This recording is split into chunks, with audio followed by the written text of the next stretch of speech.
প্রেমব জয়তী, স্বাগতম নন্দন গার্ডেনে। আমরা আজকে অর্কিডের কি খাবার দেব সেই বিষয়ে বিস্তারিত আলোচনা করব। দেখতে পাচ্ছেন আমার কিছু ফার্টিলাইজ রাখা আছে এখানে, কারণ আমি এই ফার্টিলাইজগুলি নিয়মিত দিই। আর দেখব আমরা অর্কিড কিভাবে তার মূল বৃদ্ধি করেছে, অর্কিড কীভাবে গ্রোথ হয়েছে, অর্কিডে কীভাবে কুড়ি এসেছে, সেই সব বিষয়ে আমরা কিন্তু আজ দেখে নেব। আমার পটিং হয়েছে অনেক দিন, দেখতে পাচ্ছেন সেই পটিং করা গাছ যেগুলি সাদা সবুজের মূল। আবার দেখতে এটা একটা বার্ড, এই দেখুন বার্ডের এসেছে কিছু ফুল, হয়তো ফুটবে, কুড়ি অল্প কয়েকটি এসেছে, যেহেতু সিডলিংয়ের গাছ সে কারণে কিন্তু বেশি কুড়ি আসেনি। তাহলে খুব তাড়াতাড়ির মধ্যে কুড়ি চলে এসেছে। এটা একটা মিনিয়েচার ভ্যারাইটি। তাছাড়া একটা হোয়াইট গ্লোরি বলে আমার একটা প্রজাতি গাছ আছে, সেটারও কুড়ি এসেছে।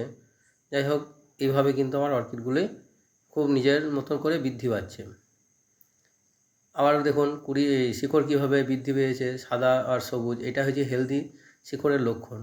গাছ কেমন কিনবেন সেটাও কিন্তু একটা বিরাট ভাইটাল জিনিস। গাছের কাণ্ডগুলো যদি দুর্বল হয় সে গাছ কোনোভাবেই নেবেন না, তার কারণ সেই গাছের ফুল আসতে অনেক দেরি হয়ে যাবে। আমাকে কিছু এই গাছগুলো যেমন সতেজ এবং মোটা কাণ্ডের। এরপরে দেখাবো আমাকে কিছু গাছ দিয়েছে ম্যাচিওর প্লান্ট বলে, সেটা কিন্তু দুর্বল কাণ্ডের, সেগুলো কিন্তু এখনও পর্যন্ত কোনো বার্ড আসেনি।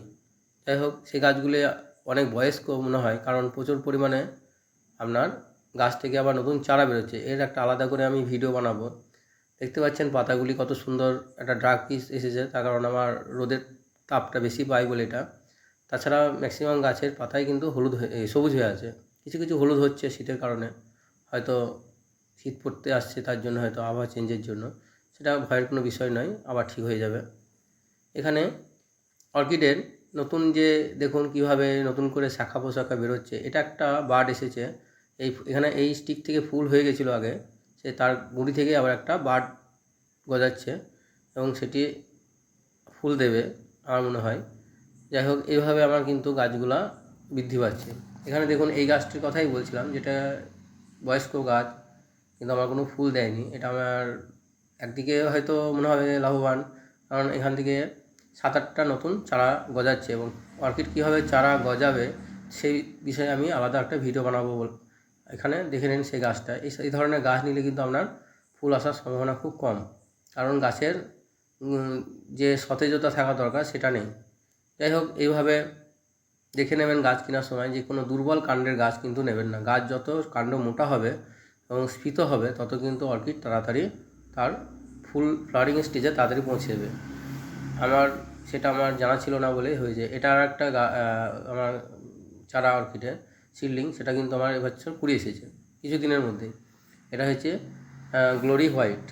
যাই হোক, ফুল ফুললে আপডেট দেবো যে ট্যাগের সাথে কতটা মিলছে, এবং আপনাদেরকেও জানাবো যে অনলাইনে গাছ কিনলে কতটা সুবিধা কী অসুবিধা সেটাও আপনারা বুঝতে পারবেন। যাই হোক, এইভাবে পরবর্তী ক্ষেত্রে আমি দেখাবো কি কি ফার্টিলাইজ আমি গাছগুলোকে দিই, বা নিয়মিত ফার্টিলাইজ 15 দিন অন্তর দেবেন, এবং সেগুলি যাতে খুব বেশি পরিমাণে না হয় সেটাও লক্ষ্য রাখবেন। এটা একটা মিনিয়েচার ভ্যারাইটি, এরও কিন্তু বার্ড চলে এসেছে।